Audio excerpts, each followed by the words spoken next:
Hello students, कैसे हैं आप सब। उम्मीद करते हैं आप सब अच्छे होंगे। आज हम लोग शुरू करेंगे बिजनेस स्टडीज का सेकंड चैप्टर। उसका नाम है principles of management. Principles of management क्या होते हैं? Principle of management broad and general guidelines हैं जो कि decision making and behaviour of managers के लिए हैं। हम लोग बोल सकते हैं principle of management broad and general guidelines for decision making and behaviour of managers. ये गाइडलाइंस है, रूल्स नहीं है, ध्यान रखिएगा। ये गाइडलाइंस होती हैं, रूल्स नहीं होते हैं। रूल्स का मतलब है वो आपको फॉलो ही करना है एज इट इज, जैसे दिया है वैसे ही फॉलो करना है। लेकिन जो आपकी गाइडलाइंस होती हैं वो केवल मार्गदर्शन का काम करती हैं। इसको आप अपने हिसाब से, अपने सिचुएशन के हिसाब से मॉडिफाई कर सकते हैं, उसको अप्लाई कर सकते हैं। जो साइंस के प्रिंसिपल्स होते हैं बच्चों, वो ध्यान रखना पड़ेगा आपको कि जो साइंस के प्रिंसिपल्स होते हैं वो रिजिड इन नेचर होते हैं।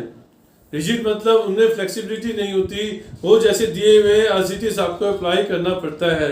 लेकिन जो मैनेजमेंट के प्रिंसिपल्स होते हैं वो फ्लेक्सिबल नेचर के होते हैं, क्योंकि मैनेजमेंट जो है ह्यूमन बीइंग्स के साथ डील करता है। ह्यूमन बीइंग्स का बिहेवियर अनप्रिडिक्टेबल होता है, इसीलिए आप प्रिडिक्ट नहीं कर सकते कि आउटकम क्या होगा।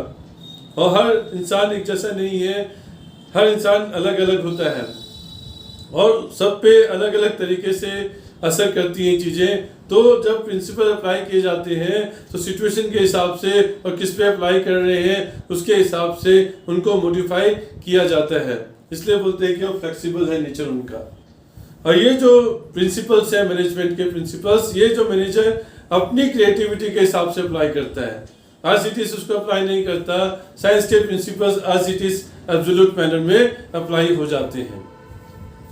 जो रिलेशन है इसका एनवायरनमेंट के साथ, जैसे ह्यूमन बीइंग्स का बिहेवियर चेंज होता रहता है टाइम टू टाइम, ऐसे ही जो मैनेजमेंट प्रिंसिपल्स है वो भी मॉडिफाइड होते रहते हैं अकॉर्डिंग टू द सर्कमस्टांसेस।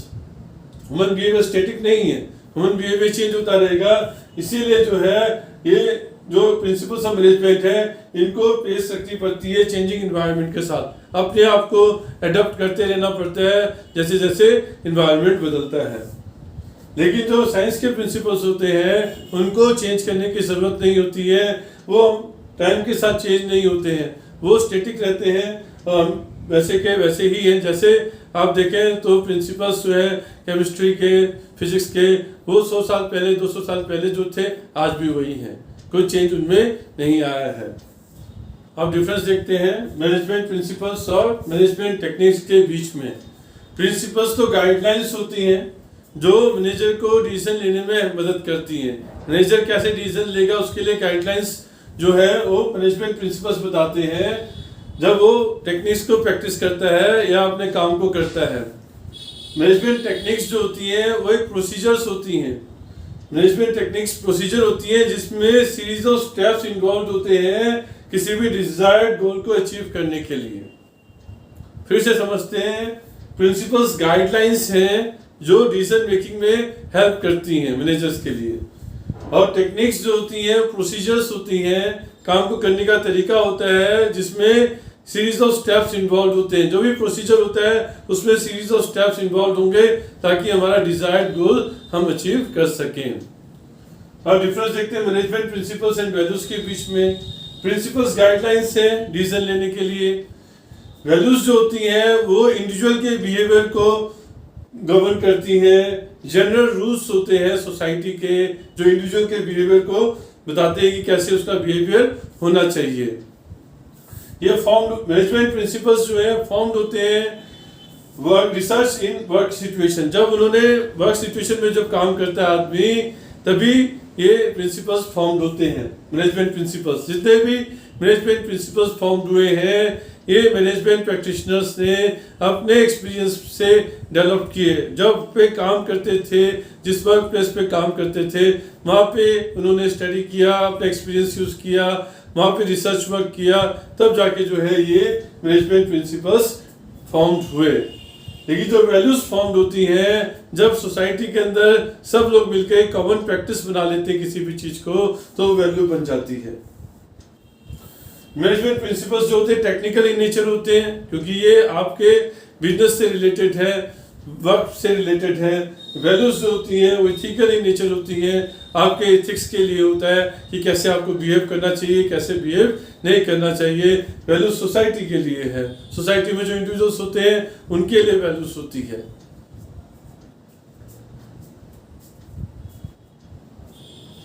अब देखते हैं derivation of principles of management. Principles of management कैसे डिराइव होते हैं? प्रिंसिपल मैनेजमेंट 2 स्टेप में डिराइव होते हैं। पहला स्टेप है ऑब्जर्वेशन और दूसरा स्टेप है एक्सपेरिमेंटेशन। ऑब्जर्वेशंस के अंदर जो है, जो मैनेजमेंट थिंकर्स हैं, रिसर्चर्स हैं, वो जब एक्चुअल प्रैक्टिस कर रहे होते हैं तो वो उस समय सर्टेन इवेंट्स को ऑब्जर्व करते हैं। कुछ हैपनिंग्स होती हैं, कुछ इवेंट्स एकर होते हैं, उनकी नज़र में आते हैं, जिससे वो कुछ गाइडलाइंस प्रिपेयर करते हैं जिनका इस्तेमाल फ्यूचर में किया जा सके। फिर जो है, जो गाइडलाइंस बन जाती हैं, इनकी वैलिडिटी को टेस्ट करना पड़ता है, देखना पड़ता है कि ये गाइडलाइंस ठीक है या नहीं। तो इनकी वैलिडिटी को टेस्ट करते हैं थ्रू एक्सपेरिमेंटेशन। और ये जो एक्सपेरिमेंट है ये अलग अलग कंडीशंस में, अलग अलग ऑर्गेनाइजेशंस में किए जाते हैं, और हर कंडीशन में अगर रिजल्ट सेम आ रहा है तो इन गाइडलाइंस को जो है हम डेजिग्नेशन देते हैं कि वो जो है प्रिंसिपल्स हो गए। हम लोग करेंगे nature of principles of management. Nature, feature, characteristics, कुछ भी पूछे तीनों में से एक ही आंसर रहेगा। तो आप लोग करेंगे नेचर, फीचर या characteristics of principles of management. तो पहला जो है वो है यूनिवर्सल वैलिडिटी, यूनिवर्सल एप्लीकेबिलिटी। मतलब जो प्रिंसिपल्स ऑफ मैनेजमेंट होते हैं यूनिवर्सली अप्लाइड होते हैं, मतलब हर टाइप ऑफ ऑर्गेनाइजेशंस पे ये अप्लाइड होते हैं, इररिस्पेक्टिव ऑफ द साइज, छोटा या बड़ा, एंड नेचर, वो गवर्नमेंट है, बिजनेस है या सोशल ऑर्गेनाइजेशंस है, सब पे ये अप्लाई होता है। लेकिन जो इसकी डिग्री है वो वेराइज करती है नेचर और साइज के हिसाब से। सेकंड जो है वो है general guidelines. Principles of management जो है वो जनरल गाइडलाइंस है डिसीजन मेकिंग के लिए और मैनेजर के बिहेवियर के लिए। ये कोई रेडीमेड सॉल्यूशंस प्रोवाइड नहीं करते हैं, टेलर मेड सॉल्यूशंस प्रोवाइड नहीं करते हैं, स्ट्रेट जैकेट सॉल्यूशंस प्रोवाइड नहीं करते हैं, क्योंकि इन प्रिंसिपल्स को एडजस्ट करना पड़ता है according to the demand of the situation. और एडजस्ट क्यों करना पड़ता है? क्योंकि जो बिजनेस सिचुएशंस होती हैं बहुत कॉम्प्लेक्स होती हैं इन नेचर, और वो रिक्वायर्ड करती है कि केयरफुल एप्लीकेशन होना चाहिए प्रिंसिपल्स ऑफ मैनेजमेंट का as per the need of the organisation. तीसरी कैरेक्टरिस्टिक्स है form by practice and experimentation. Practice and experimentation का मतलब है कि जो मैनेजमेंट प्रिंसिपल्स है they are evolutionary in nature, that is they have been developed, formed through observations, experimentation and experience of management thinkers. ये common observation है कि जो डिसिप्लिन है बहुत ज़रूरी होता है लाइफ में सक्सेस के लिए। बिना डिसिप्लिन के कोई भी सक्सेस अचीव नहीं कर सकता लाइफ में, वो उसकी लाइफ ऐसे ही रह जाती है। कहीं किसी भी फील्ड में अगर आप हैं वहाँ पे डिसिप्लिन की ज़रूरत रहती है अगर आपको सक्सेस चाहिए। तो ऐसे ही मैनेजमेंट प्रिंसिपल्स जो है ऑब्जर्वेशंस के थ्रू, एक्सपीरियंस के थ्रू और एक्सपेरिमेंटेशन के थ्रू जो है डेवलप्ड हुए, इसीलिए उनको बोलते हैं हम एवोल्यूशनरी इन नेचर। नेक्स्ट है कि वो फ्लेक्सिबल होते हैं।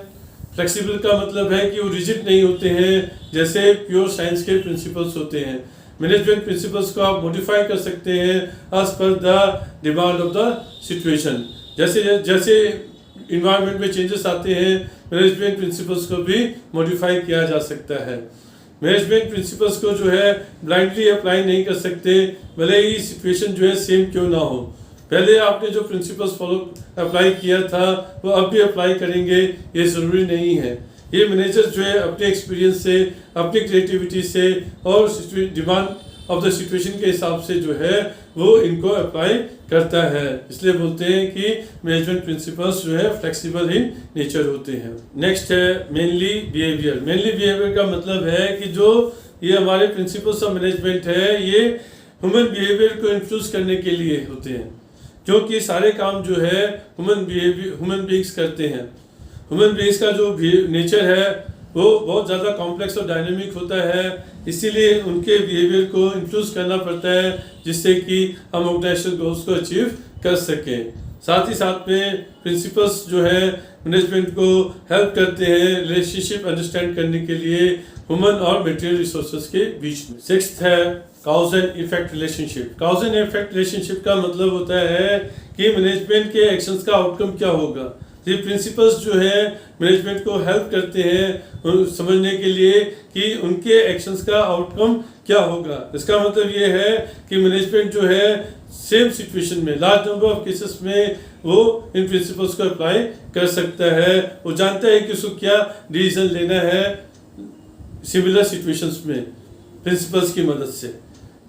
लेकिन इसका मतलब ये नहीं है कि ये प्रिंसिपल्स जो है 100% एक्यूरेट आउटकम बता पाएंगे। एक्यूरेट आउटकम नहीं बता पाते क्योंकि ये प्रिंसिपल्स जो है ह्यूमन बीइंग्स पे अप्लाइड होते हैं और ह्यूमन बीइंग्स का बिहेवियर जो है वो बहुत कॉम्प्लेक्स और डायनेमिक होता है। इसलिए 100% आउटकम क्या होगा ये कहना मुश्किल होता है। सिचुएशन भले ही सेम थी, आपने प्रिंसिपल्स से अप्लाई किया, लेकिन आप 100% श्योर नहीं हो सकते कि उसका आउटकम क्या होगा।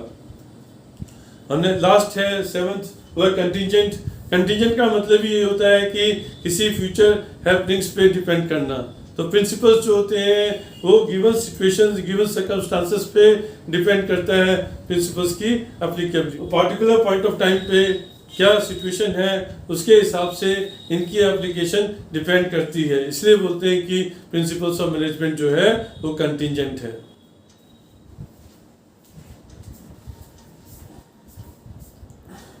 अब हम लोग करेंगे बच्चों सिग्निफिकेंस या importance of principles of management. पहला जो सिग्निफिकेंस है वो है कि it provides manager with useful insights into reality, या फिर बोले रियल वर्ल्ड सिचुएशन, उसके बारे में यूजफुल इंसाइट्स देता है प्रिंसिपल्स ऑफ मैनेजमेंट। और ये कैसे करता है? प्रिंसिपल्स ऑफ मैनेजमेंट जो है मैनेजर की जो नॉलेज है, एबिलिटी है और जो उसकी अंडरस्टैंडिंग है चीज़ों को समझने की, सिचुएशंस को समझने की, बिजनेस सिचुएशन को समझने की, उसको इम्प्रूव कर देता है। प्रिंसिपल्स ऑफ मैनेजमेंट जो है मैनेजर को टाइमली गाइडेंस प्रोवाइड करते हैं जिससे कि उसकी एफिशिएंसी इंक्रीज हो जाती है। मैनेजमेंट ऑफ प्रिंसिपल्स उसको अपनी पिछली गलतियों से सीखने में भी मदद करते हैं और उसको टाइम बचाते हैं उसका कि जब कोई प्रॉब्लम सॉल्व करने में अगर वो प्रॉब्लम्स रिकरिंग नेचर की हो तो। सेकंड जो है वो आपका optimum utilisation of resources and effective administration. ये दूसरा इंपॉर्टेंस है। ऑप्टिमम यूटिलाइजेशन ऑफ रिसोर्सेज कर पाते हैं प्रिंसिपल्स ऑफ मैनेजमेंट की मदद से। कैसे करेंगे? प्रिंसिपल ऑफ मैनेजमेंट जो है cause and effect relationship understand करने में हेल्प करते हैं। मैनेजर के एक्शंस का आउटकम क्या होगा इसको बारे में बताते हैं प्रिंसिपल्स ऑफ मैनेजमेंट, जिसकी वजह से ट्रायल एंड एरर अप्रोच करने की ज़रूरत नहीं है। जब हम ट्रायल एंड एरर मेथड का इस्तेमाल करते हैं वहाँ पे हमारे वेस्टेज ऑफ रिसोर्सेज होते हैं जिससे इनएफिशिएंसी होती है। जब हम ट्रायल एंड एरर मेथड का इस्तेमाल ही नहीं करेंगे तो वेस्टेज होगा नहीं तो हमारे जो रिसोर्सेज है ऑप्टिमली यूटिलाइज्ड होंगे। इसी में इफेक्टिव एडमिनिस्ट्रेशन है। इफेक्टिव एडमिनिस्ट्रेशन कैसे पॉसिबल हो पाता है? इफेक्टिव एडमिनिस्ट्रेशन तभी पॉसिबल हो पाता है जब मैनेजमेंट ऑब्जेक्टिव अप्रोच रखे। प्रिंसिपल्स ऑफ मैनेजमेंट भी मैनेजर को ये बोलते हैं कि उसको किसी की तरफ पर्सनल प्रेजुडिस नहीं रखनी है, किसी की तरफ बायस नहीं होना है, उसको एक ऑब्जेक्टिव अप्रोच रखनी है जिससे कि एडमिनिस्ट्रेशन स्मूथली रन करे। अगर वो बायस्ड हो जाएगा तो और या फिर पर्सनल प्रेजुडिस रखिए किसी की तरफ तो काम जो स्मूथली नहीं हो पाएगा। इसलिए इफेक्टिव एडमिनिस्ट्रेशन के लिए ऑब्जेक्टिव अप्रोच का रखना ज़रूरी है और ये प्रिंसिपल्स ऑफ मैनेजमेंट बोलते हैं। इंपॉर्टेंस है बच्चों साइंटिफिक डिसीजन। साइंटिफिक डिसीजंस का मतलब है कि जो प्रिंसिपल्स ऑफ मैनेजमेंट है वो मैनेजर्स को अपने डिसीजन साइंटिफिक मैनर में लेने में हेल्प करते हैं। कैसे हेल्प करते हैं? प्रिंसिपल मैनेजमेंट कहते हैं कि जो भी डिसीजंस होता है मैनेजमेंट का वो पर्सनल बायस और प्रेजुडिस से दूर होना चाहिए, वो ऑब्जेक्टिव अप्रोच के साथ होना चाहिए, वो लॉजिक पे बेस्ड होना चाहिए, ब्लाइंड फेथ पे बेस्ड नहीं होना चाहिए। फिर नेक्स्ट आता है meeting in changing environment requirement. हमें पता है कि जो बिजनेस इन्वायरमेंट होता है वो कंटिन्यूसली चेंज होता रहता है जिसकी वजह से जो ऑर्गेनाइजेशन है उसको भी अपने आप को चेंज करना पड़ता है। ऑर्गेनाइजेशन को भी डायनेमिक बनना पड़ता है। ऑर्गेनाइजेशन को डायनेमिक उसका मैनेजमेंट करता है। मैनेजमेंट खुद डायनेमिक होना चाहिए, तब वो एक डायनेमिक ऑर्गेनाइजेशन क्रिएट करेगा, और फिर जिसकी वजह से जो है आपका जो ऑर्गेनाइजेशन है वो चेंजिंग रिक्वायरमेंट रहती है, जो चेंज हो रहा है इन्वायरमेंट में उसके अकॉर्डिंगली अडॉप्ट कर सकता है। और ये मैनेजमेंट डायनेमिक तभी होती है, प्रिंसिपल्स ऑफ मैनेजमेंट जो है ये मैनेजमेंट को डायनेमिक बनने में हेल्प करते हैं। नेक्स्ट है fulfilling social responsibility. Social responsibility कैसे फुलफिल कर पाता है? प्रिंसिपल्स ऑफ मैनेजमेंट जो है वो लोगों की डिमांड के हिसाब से जो है रिस्पॉन्ड करते हैं, और मैनेजर को हेल्प करते हैं कि लोगों की डिमांड के हिसाब से वो अपने आप को रिस्पॉन्ड एडजस्ट कर सकें, और वो जो है इसलिए सोशल रिस्पॉन्सिबिलिटी को फुलफिल कर सकें। मैनेजमेंट ट्रेनिंग एजुकेशन रिसर्च के लिए भी इस्तेमाल होते हैं principles of management. Principles of management knowledge को इम्प्रूव कर देते हैं, इसीलिए बीबीए की स्टडीज़ में ग्रेजुएट है या पोस्ट ग्रेजुएट है, ग्रेजुएट बीकॉम बीबीए इनमें इनको इंक्लूड किया गया, यहाँ तक कि एमबीए में भी प्रिंसिपल्स ऑफ मैनेजमेंट को इंक्लूड किया गया। थैंक यू स्टूडेंट्स, होप करता हूँ कि आपको ये सब समझ में आया होगा। Thank you.